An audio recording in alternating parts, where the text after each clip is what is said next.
दोस्तों नमस्कार, मैं हूं आपका दोस्त केवल पांडे और आप देखना शुरू कर चुके हैं दी वर्ल्ड इनसाइट। भौतिक भूगोल के मूल सिद्धांत जिसमें हम एनसीईआरटी फॉर ऑल की बात कर रहे हैं, उसमें आज हम लोग एक अगली यूनिट पे शिफ्ट हुए हैं जो यूनिट है क्लाइमेटोलॉजी की। और इस क्लाइमेटोलॉजी यूनिट की जो फर्स्ट चैप्टर है इसमें वो है composition and structure of the atmosphere, वायुमंडल का संगठन और संरचना।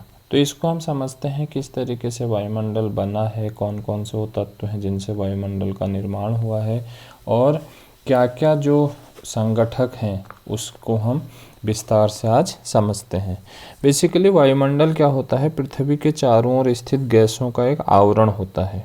ठीक है, जो क्या होता है इसमें जो गैसेस का मिश्रण होता है, धूलकण होते हैं, जलवाष्प होता है, वह सब गुरुत्वाकर्षण शक्ति के कारण क्या होता है पृथ्वी से अलग नहीं हो सकता और क्या होता है पृथ्वी के चारों ओर यह बना रहता है। इसमें अलग अलग तरीके की जो गैसेस हैं, नाइट्रोजन है, ऑक्सीजन है, कार्बन डाइऑक्साइड है, ऑर्गन है, नियॉन है, हाइड्रोजन है, हीलियम, जो भी सक्रिय और निष्क्रिय गैसेस हैं वो सब गैसेस का कंपोजिशन हमको एटमॉस्फेयर में देखने को मिलता है। इसके साथ ही साथ यहाँ पर मिलता है हमको गैस, यहाँ पर हमको मिलता है जलवाष्प और यहाँ पर हमको मिलते हैं धूलकण। तो यह क्या होता है, बेसिकली जो सौर विकिरण होता है, सूर्य से आने वाली जो किरणें होती हैं, जैसा कि आप इस फिगर में देख पा रहे हो कि यहाँ से सूर्य से जो आने वाली यहाँ पे किरणें आपको दिख रही हैं, यह क्या करता है जो हमारा एटमॉस्फेयर है ये इनको तो आने देता है अंदर। ठीक है, इनको अंदर आने देता है पृथ्वी की सतह पर, लेकिन जब पृथ्वी की सतह इनको अवशोषित करती है और कुछ देर बाद वापस भेजती है तो इनको वापस जाने में ये क्या करता है, एक अपारदर्शी शीशे का कार्य करता है। बेसिकली इसमें क्या करता है, एक पारदर्शी शीशे का कार्य करता है कि यहाँ से इनको आने देता है, जिसमें पारदर्शी शीशा मीन्स जिसमें शीशे एक दूसरे आर पार जो किरणें चले जाती हैं। अपारदर्शी शीशा जो हमारे घरों में क्या लगा होता है, मिरर लगा होता है कि यहाँ से किरण जाती है और प्रतिबिंब हमको दिखाई देता है। तो जो हमारा एटमॉस्फेयर है यह भी ऐसा ही काम करता है कि सूर्य से आने वाली जो किरणें हैं, सौरिक विकिरणें, जिनको बेसिकली शॉर्ट वेव्स बोला जाता है या लघु तरंगें बोला जाता है, ये क्या होती हैं, बहुत तेज गति से आ रही होती हैं सूर्य से। इनकी गति होती है लगभग 3 लाख किलोमीटर पर सेकेंड। तो इस गति से ये आ रही होती हैं 3 लाख किलोमीटर। तो शॉर्ट वेव होती हैं, बहुत छोटी छोटी की तरंगें होती हैं और बहुत तेज़ी से आ रही होती हैं और पृथ्वी की सतह से क्या करती हैं, पृथ्वी की सतह तक पहुंच जाती हैं। लेकिन जो लॉन्ग वेव होती है जिनको पार्थिव विकिरण बोला जाता है, ठीक है, पार्थिव विकिरण या टेरेस्ट्रियल हीट जिनको बोला जाता है, आगे हम इन सारी बातों को विस्तार में समझेंगे। तो पार्थिव विकिरण से ही हमारा एटमॉस्फेयर गर्म होता है। और गर्म क्यों होता है, क्योंकि एटमॉस्फेयर इन पार्थिव विकिरणों को बाहर नहीं जाने देता है, अंतरिक्ष में वापस नहीं जाने देता है। वायुमंडल पर पृथ्वी के सभी प्रकार के जीवन के लिए क्या है, आवश्यक दशाएं होती हैं, क्योंकि यहाँ अगर श्वास लेने के लिए मानव, जीव जंतु जो भी हैं उनके श्वास लेने के लिए अगर ऑक्सीजन है तो पौधों के श्वसन क्रिया के लिए यहाँ पे क्या है, कार्बन डाइऑक्साइड है, नाइट्रोजन जैसी गैसेज यहाँ पे देखने को मिलती हैं। तो कार्बन डाइऑक्साइड की उपस्थिति में ही कोई पौधा जो होता है या कोई पेड़ जो होता है यह क्या करता है, प्रकाश संश्लेषण की क्रिया करता है। ठीक है, प्रकाश संश्लेषण की क्रिया करता है, जिससे क्या होता है, अपना भोजन बनाता है और ऑक्सीजन रिलीज करता है इस दौरान कोई भी पौधा, और कार्बन डाइऑक्साइड को सिंक करता है। तो वायुमंडल 2 किलोमीटर के क्षेत्र में ही लगभग क्या है, 50% संगठन वायुमंडल का देखने को मिलता है। अगर हम सतह से लगभग 2 किलोमीटर ऊंचाई पर जाते हैं, यह पृथ्वी की सतह, यहाँ से 2 किलोमीटर ऊंचाई पर अगर हम जाएंगे तो यहीं तक लगभग जो 50% एटमॉस्फेयर है वो यहाँ तक हमको देखने को मिलता है। अगर हम 8 किलोमीटर की हाइट तक पहुँचेंगे तो इस 8 किलोमीटर की ऊंचाई तक जाते जाते क्या होता है, वायुमंडल लगभग 90% यहाँ पे ही सीमित जाता है। और अगर हम 29 किलोमीटर की हाइट तक जाते हैं तो यहाँ तक लगभग वायुमंडल का 97% क्या होता है, वायुमंडल हमको 29 किलोमीटर की ऊंचाई तक ही देखने को मिलता है। तो इसकी पुष्टि इस 97% जो हम कह रहे हैं कि हमको वायुमंडल 97% 29 किलोमीटर की हाइट तक दिख रहा है, इस बात की पुष्टि नासा ने 1958 में, ठीक है, जो अमेरिका की संस्था है नासा, उसने 1958 में इस बात की पुष्टि की कि 29 किलोमीटर की हाइट तक ही 97% वायुमंडल फैला हुआ है, और जो उससे अगला पृथ्वी का वायुमंडल जहाँ से सूरज के वायुमंडल के साथ मिल रहे हैं, जिसको हेलियोपॉज बोला जाता है, ठीक है, हेलियोपॉज, यहाँ तक 80,000 किलोमीटर की हाइट तक है। तो समझ लीजिए कि 29 किलोमीटर तक है 97%, बाकी का जो 3% वायुमंडल है वह आप 80,000 किलोमीटर से 29 किलोमीटर लगभग घटा लीजिए, तो इतने हाइट पर फिर मात्र 3% वायुमंडल ही हमको देखने को मिलता है। तो इस बात की जो नासा, जो national aeronautics and space administration है, अमेरिका की संस्था, उसने इस बात की पुष्टि की और बोला कि 80,000 किलोमीटर के बाद फिर क्या होता है, 80,000 किलोमीटर के बाद यहाँ पे सूरज का वायुमंडल पृथ्वी के वायुमंडल को फिर टेक ओवर कर लेता है। इसी को बोलते हैं हेलियोपॉज, ठीक है, हेलियोपॉज इसी को बोला जाता है। अब वायुमंडल के अगर हम संगठकों की बात करें तो वायुमंडल के 3 प्रमुख संगठक हैं, उसमें है गैस, उसमें है जलवाष्प, उसमें है धूलकण। गैसेस हैं इसमें, ठीक है, इसमें वाटर वेपर है और इसमें क्या है, डस्ट पार्टिकल है, ठीक है। तो इसका जो अधिकांश भाग है पृथ्वी की सतह पे 16 किलोमीटर तक ही हमको देखने को मिल रहा है, जिसको हम लोगों ने बात समझी थी कि 29 किलोमीटर की हाइट तक ही हमको 97% वायुमंडल देखने को मिल रहा था। तो वायुमंडल में गैस, जलवाष्प और धूलकणों से बना हुआ होता है, जिसकी वजह से हमारा वायुमंडल क्या होता है, एक अलग तरीके का उसका कंस्ट्रक्शन होता है, जिसमें 3 चीज़ें मुख्य हैं, ठीक है। वायुमंडल में निचले भाग में पाई जाती हैं कौन सी, ये तीनों चीज़ें। बेसिकली इसमें जो सबसे मेन चीज़ है वो है धूलकण, जलवाष्प और गैसेस तो हैं ही हैं, ऑब्वियसली वायुमंडल गैसेस का क्या है, होम है।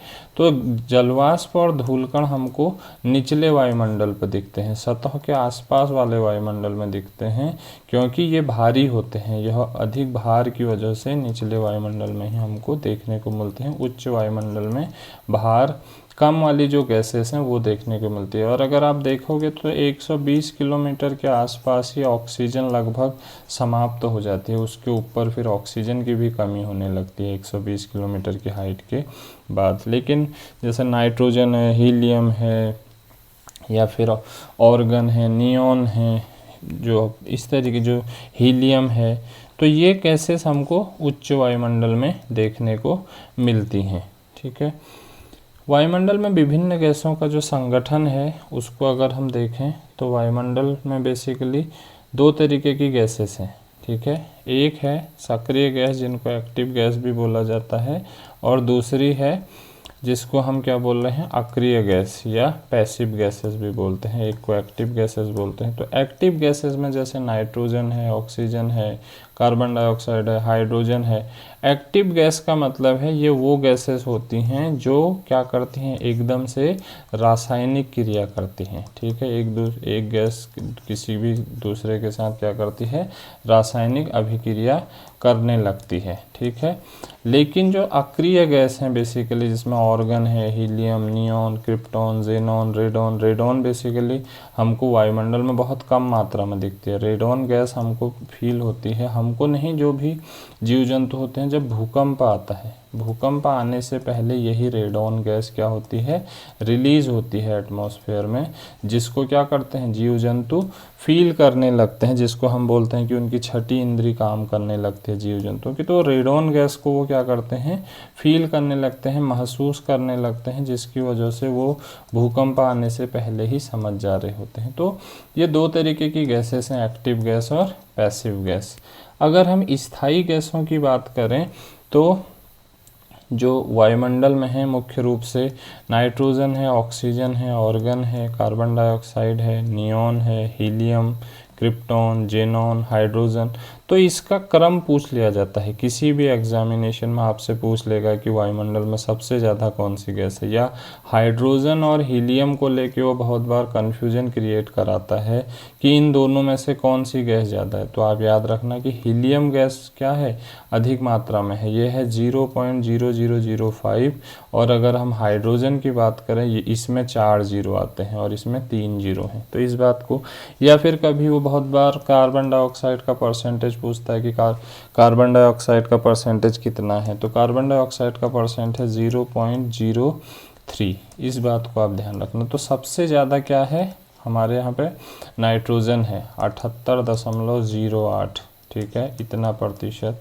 उसके बाद ऑक्सीजन है 20.95। तो ये दो गैसेस ही, अगर हम इसको 78 मान लेते हैं नाइट्रोजन को और इसको 21 मान लेते हैं, तो ये दो गैसेस ही 99% हिस्से को क्या बना रही हैं, वायुमंडल के 99% हिस्सा ये दो गैसों ने ही घेर के रखा है। उसके बाद आप इस फिगर में देखिए तो इसमें मैक्सिमम आपको नाइट्रोजन दिख रही है 78.08%, और उसके बाद हमको ऑक्सीजन दिख रही है 20.95%। बाकी हमको ऑर्गन दिख रहा है 0.93। उसके बाद हमको कार्बन डाइऑक्साइड दिख रहा है 0.036 फिर है। उसके बाद कार्बन डाइऑक्साइड के बाद है नियॉन 0.002, फिर है हीलियम, फिर है क्रिप्टॉन, फिर है जेनॉन, फिर है हाइड्रोजन। तो इसके क्रम को आप लोग याद कर लेंगे कि नाइट्रोजन है, ऑक्सीजन है, फिर ऑर्गन है, कार्बन डाइऑक्साइड है, फिर नियॉन है, हीलियम है, क्रिप्टॉन है, जेनॉन है, हाइड्रोजन है। तो इस बात को आप बहुत तरीके से समझ गए होंगे कि वायुमंडल में जो गैसेस हैं उनका अपना अलग अलग क्या है, परसेंटेज है। वायुमंडल का जो दूसरा संगठक है जिसको हम जलवाष्प बोल रहे हैं या वाटर वेपर बोल रहे हैं, वाटर वेपर क्या करता है, बेसिकली वायुमंडल में परिवर्तनशील गैसीय संगठन है। अब इसका परिवर्तन क्या होता है, जो जलवाष्प होता है यह निर्भर करता है किस पे, तापमान पे, ठीक है, या फिर किसी क्षेत्र का जो जलीय क्षेत्र है, जलीय बॉडी पे निर्भर करता है या तापमान पे निर्भर करता है। तापमान पे कैसे निर्भर करेगा, जहाँ अधिक तापमान होगा वहाँ पे क्या होगा, इवेपोरेशन ज़्यादा होगा, ठीक है, या इवेपोट्रांसपिरेशन ज़्यादा होगा, वाष्पीकरण या वाष्पोत्सर्जन ये ज़्यादा होगा। तो अधिक वाष्पोत्सर्जन होगा तो गैस अधिक, जलवाष्प अधिक मात्रा में एटमॉस्फेयर में जाएगी। अगर कम वहाँ पर वाष्पीकरण होगा, कम वाष्पोत्सर्जन होगा, कम तापमान होगा, तो वहाँ पे एटमॉस्फेयर में क्या होगा, और यहाँ हमारा जो जलवाष्प है वो भी कम पहुँचेगा। तो जलवाष्प क्या है, वायुमंडल का एक परिवर्तनशील गैसीय संगठक है। तो इसकी मात्रा लगभग 0.4% से 4% तक एटमॉस्फेयर में देखी जाती है। तो मैक्सिमम लगभग 4% तक जो हमको वहाँ पे जो पूरा एटमॉस्फेयर के संगठन की बात करें तो उसमें 4% हिस्सा किसका है, जलवाष्प का हिस्सा है। तो यह 4% हिस्सा बहुत छोटी मात्रा नहीं है, यह एक बहुत विशाल मात्रा है जो वायुमंडल के संगठन में हमको बता रही है, क्योंकि इसी से जो भी जलीय चक्र होता है, जो भी वाटर साइकिल होता है, उसके पीछे यही वाटर वेपर क्या होता है, काम कर रहा होता है। अगर हम वाटर वेपर के वितरण की बात करें तो मैक्सिमम कहाँ पर मिलता है, भूमध्य रेखा पे, इक्वेटर पे, बिकॉज हाई टेम्परेचर, यह रीजन क्या है, हाई टेम्परेचर का रीजन है। सबसे कम कहाँ पर मिल रहा है, पोल्स पे। न्यूनतम जलवाष्प हमको पोलर रीजन पे देखने को मिलता है, ध्रुवीय क्षेत्रों पर देखने को मिलता है, just because less temperature, temperature क्या है, न्यून है, बहुत कम टेम्परेचर, जिसकी वजह से जलवाष्प बहुत कम देखने को मिलता है। तो एक स्टेटमेंट आप इस बात को ध्यान रखिएगा कि जैसे जैसे हम भूमध्य रेखा से ध्रुवियों की तरफ जाएंगे, या भूमध्य रेखा है, यहाँ से हम ध्रुव हैं इधर, तो जैसे जैसे हम भूमध्य रेखा से ध्रुवों की ओर जाते हैं, जलवाष्प में क्या आने लगती है, जलवाष्प में कमी आने लगती है, क्योंकि जलवाष्प सीधा सीधा निर्भर किस पर करता है, तापमान पर करता है। और जैसे जैसे हम भूमध्य रेखा से ध्रुवों की ओर जाते हैं, तापमान में क्या आने लगती है, कमी आने लगती है। इसी कमी की वजह से क्या है, ध्रुवीय क्षेत्रों में बहुत कम जलवाष्प देखने को मिलती है और भूमध्य रेखीय क्षेत्रों में बहुत अधिक जलवाष्प देखने को मिलती है, जिसको उष्णकटिबंधीय क्षेत्र या ट्रॉपिकल एरिया भी बोलते हैं। तो ट्रॉपिकल एरिया में मैक्सिमम जलवाष्प का कारण है मैक्सिमम टेम्परेचर का होना। स्रोत क्षेत्र। अब अगर हम जलवाष्प के स्रोतों की बात करें, सोर्स की बात करें, so there is two sources. The number one is evaporation, means किसी भी जलीय जो कोई जलीय निकाय है, कहीं पे झील है, महासागर है, महासागर है, सागर है, कोई नदी है, कोई तालाब है, वहाँ पर जब सूरज की किरणें पड़ती हैं तो उस पानी में क्या करती हैं, पानी का गैस बना के उड़ा देते हैं, मीन्स पदार्थ की अवस्था को बदल देते हैं, द्रव कन्वर्टेड इनटू गैस, तो उसी से क्या बन रहा है, जलवाष्प। दूसरा होता है वाष्पोत्सर्जन, जिसको बोलते हैं ट्रांसपिरेशन। जब भी कोई पेड़ या पौधा क्या कर रहा होता है, प्रकाश संश्लेषण की क्रिया कर रहा होता है, प्रकाश संश्लेषण की क्रिया के दौरान यह क्या करता है, अपना भोजन स्वयं बनाता है और क्या करता है, जलवाष्प छोड़ता है, ठीक है, जलवाष्प को वायुमंडल में छोड़ता है। So these are the two major source of water vapour in atmosphere. The first one is evaporation and the second one is evapotranspiration. अगर हम इनके महत्व की बात करें जलवाष्प का, तो महत्व क्या है, बादल बनाता है, बारिश करना, हिमपात करना, कोहरे का निर्माण, बेसिकली जो प्रिसिपिटेशन है, ठीक है, प्रिसिपिटेशन जो है, जिसको हम क्या बोल रहे हैं, वर्षण।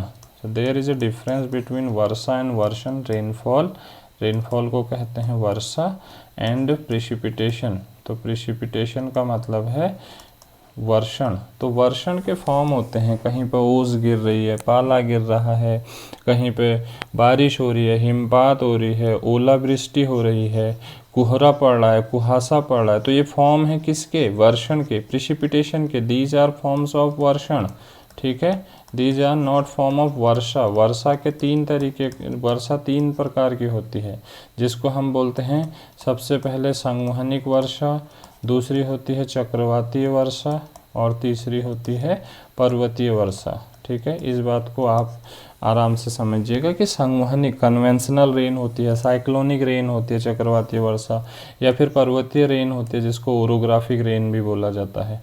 लेकिन वर्षण की बात करें तो कहीं पे बारिश हो रही है, कहीं पे स्नोफॉल हो रहा है, कहीं पे ओलावृष्टि हो रही है, कहीं पे ओस गिर जा रही है, कहीं पे कोहरा लग रहा है, पाला पड़ रहा है, तो ये सब किसके सोर्स हैं, ये हैं वर्षण के प्रकार, ठीक है। तो मौसम और जलवायु को नियंत्रण करने में ये क्या होता है, बहुत महत्वपूर्ण सिद्ध होता है। और जो ग्रीन हाउस गैसेस का प्रभाव है ऊष्मा संतुलन को बनाए रखने में वायुमंडल में, उसमें यह क्या होता है, बहुत महत्वपूर्ण रोल अदा कर रहा होता है, क्योंकि वाटर वेपर अपने आप में क्या है, एक ग्रीन हाउस गैस है। ग्रीन हाउस गैस क्या करती है, एटमॉस्फेयर में एक ब्लैंकेट का काम करती है, जो सूर्य से आने वाली लघु तरंगों के लिए पारदर्शक शीशे की तरह और पृथ्वी से जाने वाले पार्थिव विकिरण के लिए अपारदर्शक सतहों का कार्य कर रही होती है। वायुमंडल का जो तीसरा संगठक है प्रमुख, उसको बोलते हैं डस्ट पार्टिकल या धूलकण। धूलकणों से क्या होता है, बेसिकली जो वायुमंडल में गैस हैं, जलवाष्प हैं, इनके साथ ही साथ जो ठोस, हमको सूक्ष्म ठोस कण पाए जाते हैं, उन्हीं को बोलते हैं डस्ट पार्टिकल, या उन्हीं को बोलते हैं धूलकण। अब ये धूलकण क्या करते हैं, धूलकण करते हैं जो भी एटमॉस्फेयर में क्या होती है, जलवाष्प होती है, उसके लिए एक प्लेटफॉर्म का काम करते हैं। मेन से इन्हीं धूलकणों पर जाके जलवाष्प क्या होती है, चिपक जाती है। जिससे फिर चिपकती है तो इन्हीं धूलकणों के साथ, यही धूलकणों के साथ जब बहुत ज़्यादा मात्रा में क्या होती है, जलवाष्प चिपकने लगती है, तो यही करते हैं संघनन, इसी को बोलते हैं हम कंडेंसेशन। तो जब संघनन बनाते हैं तो यही बनाते हैं बादल, और यहीं से होती है फिर वर्षा या वर्षण जो भी है। तो धूलकणों का रोल बहुत बड़ा है, क्योंकि यह किसी वायुमंडल में क्या करते हैं, एक प्लेटफॉर्म का काम करते हैं, ठीक है। प्लेटफॉर्म में क्या होते हैं, जो डिफरेंट यहाँ पर जलवाष्प के कण हैं वो इस पर आके चिपक जाते हैं, ठीक है। अब इनके सोर्स क्या होते हैं, बेसिकली इसके अलग अलग सोर्स हैं। जैसे प्राकृतिक सोर्सों में ज्वालामुखी विस्फोट हो गया, या मरुस्थलों से रेत उड़ गई, रेत और धूल उड़ी, समुद्री जो लवण है उसकी मात्रा से वहाँ से ये एटमॉस्फेयर में जा सकते हैं, परागकण जो पोलन है वहाँ से जा सकते हैं, वनाग्नि लग रही है, कहीं पे फॉरेस्ट फायर हो रही है तो वहाँ से धूलकण जा सकते हैं। उल्का पिंडों का जो उल्का पिंड अगर अगर वायुमंडल से टकरा रहे हैं तो वो रगड़ के क्या करते हैं, वहीं पे विनाश हो जाते हैं, लेकिन उसके धूलकण वहीं एटमॉस्फेयर में ही फैले रहते हैं। तो ये तो है प्राकृतिक शोर। अगर हम मानव जनित सोर्सों की बात करें तो जो औद्योगिक क्षेत्रों में से धुआं निकल रहा है, राख निकल रहा है, या ईंधन जलाने पे, कोयला जलाने पे, वाहनों से, फैक्ट्रियों से, या कहीं पे खेती में काम कर रहे हैं उस खेत के ऊपर हवा चल गई वहाँ से, ठीक है। तो there are so many sources, ठीक है। डस्ट पार्टिकल के क्या हैं, बहुत सारे सोर्सेस हैं जो एटमॉस्फेयर में धूलकण जा रहे हैं। तो जो मोटे मोटे धूलकण होते हैं वो क्या होते हैं, एटमॉस्फेयर के पास होते हैं, लेकिन जो छोटे धूलकण होते हैं वो एटमॉस्फेयर से हाइट पे, अधिक ऊंचाई पे भी देखने को मिलते हैं, क्योंकि जो मोटे धूलकण होते हैं उनमें क्या होता है, अधिक भार होता है। अधिक भार की वजह से वो सतह के पास ही हमको देखने को मिलते हैं। तो वायुमंडल में छोटे छोटे ठोस कणों रखने की भी क्षमता होती है। ये कण ही क्या कहलाते हैं, धूलकण कहलाते हैं। नमक है, महीन मिट्टी है, धुएं की कालिक है, राख है, पराग है, तो ये जो भी चीज़ें हैं इससे क्या होता है। अब इनका महत्व क्या है, basically what is the role, what is the importance of dust particle, ठीक है। हम कैसे बोल रहे हैं कि dust particle is the third major things in construction of atmosphere, क्योंकि इनका रोल है, इनकी भूमिका है, इनका महत्व है, ठीक है। तो महत्व क्या है, संघनन केंद्र, जो मैंने आपको बताया कि कंडेंसेशन न्यूक्ली जिसको बोल रहे हैं, कि कहीं पे इस तरीके से धूलकण फैले हैं, इस पे जलवाष्प आके ऐसे चिपक गई।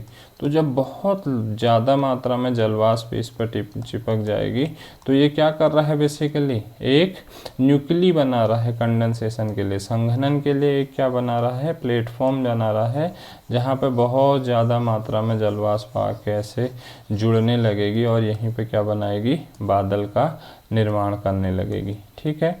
दूसरा ये क्या करता है, प्रकाशीय प्रभाव, जो ऑप्टिकल इफेक्ट होता है, सूर्योदय और सूर्यास्त के समय में हमको जो हमारा क्या दिखता है, जो एटमॉस्फेयर हमको जो हमारा आसमान लाल दिखाई देता है या हमको आसमान नीला दिखाई देता है। So what is the reason behind of it, dust particle, dust particle the only reason behind of it कि हमको लाल दिख रहा है एटमॉस्फेयर या नीला दिख रहा है एटमॉस्फेयर, क्योंकि ये क्या करता है, जो सूर्य के जो बेसिकली प्रकाश आ रहा होता है इसको ये स्कैटर करता है, इसको फैला देता है, इसका प्रकाश का प्रसरण करता है। इसकी वजह से हमको एटमॉस्फेयर क्या दिखाता है, कभी लाल दिखाई दे रहा है और जो हमको हमारा पूरा आसमान है वह नीला इसी की वजह से दिखाई देता है। विकिरण पर क्या प्रभाव पड़ते हैं, सूर्य की किरणों को परावर्तित और अवशोषित करने पर तापमान को भी ये क्या करता है, प्रभावित करता है। जब बहुत सारे डस्ट पार्टिकल होंगे सतह के पास तो ये सूर्य के किरणों को क्या करेगा, जो पार्थिव विकिरण है उनको ज़्यादा मात्रा में अवशोषित करेगा, तो सतही तापमान को क्या करने लगेगा, सतही तापमान बढ़ने लगेगा। जो हीट आइलैंड का कंसेप्ट हमको देखने को मिल रहा है, अभी हीट आइलैंड हमको कहाँ पर देखने को मिल रहे हैं, नगरीय क्षेत्रों में जो हीट आइलैंड हैं, तो हीट आइलैंड में dust particle also major role, जो वो मेजर रोल अदा कर रहा है किसी क्षेत्र में ऊष्मा द्वीप बनाने में, हीट आइलैंड बनाने में। जलवाष्प और दृश्यता में क्या होता है, जैसे धुंध है, स्मॉग है, वायु प्रदूषण है, तो जो हमको जैसे कोहरा दिख रहा है, कोहरा और कुहासे में बहुत बेसिक सा डिफरेंट, एक होता है कुहासा जिसको हम मिस्ट बोलते हैं और एक होता है कोहरा जिसको हम फॉग बोलते हैं, this is the fog, this is the mist. तो इन दोनों में क्या होता है डिफरेंस, ये डिफरेंट होता है बेसिकली विजिबिलिटी का, ठीक है, किसका, विजिबिलिटी का। एंड विजिबिलिटी का डिफरेंस क्या है, जो दृश्यता का प्रभाव है, दृश्यता के प्रभाव में है कि डस्ट पार्टिकल, जहाँ पर डस्ट पार्टिकल अधिक होंगे वहाँ पर विजिबिलिटी क्या होगी, कम होगी, क्योंकि यह अपने साथ बहुत ज़्यादा मात्रा में किसको अवशोषित कर लेता है, जलवाष्प को, ठीक है, जलवाष्प को अपने साथ बहुत ज़्यादा मात्रा में चिपका देता है इस तरीके से। तो जिसकी वजह से क्या होता है, यहाँ पे बहुत ज़्यादा जलवाष्प की वजह से या डस्ट पार्टिकल की वजह से जो विजिबिलिटी होती है, जो दृश्यता होती है वह कम होती है, ठीक है। अब हम बात कर रहे हैं वायुमंडल की संरचना की, स्ट्रक्चर ऑफ द एटमॉस्फेयर को, जिसको हम सिर्फ यहाँ पर यहाँ पे समझने की कोशिश करेंगे कि जो वायुमंडल है उसमें किस तरीके से अलग अलग तरीके की जो हमारा संरचना है वो है। इसको हम विस्तार से हम अपनी अगली कक्षा में देखेंगे कि किस जो लेयर है, जो क्षोभ मंडल है, जिसको हम ट्रोपोस्फीयर बोल रहे हैं, या फिर जो समताप मंडल है स्ट्रेटोस्फीयर बोल रहे हैं, मध्य मंडल है मेसोस्फीयर बोलते हैं, बाह्य वायुमंडल है, ठीक है, बहिर्मंडल है। तो इनका क्या रोल है, किस तरीके से यहाँ पे ऊंचाई पे जाने पे तापमान में क्या होने लगती है, गिरावट आने लगता है, जिसको हम NTLR बोलते हैं, नॉर्मल टेम्परेचर लैप्स रेट।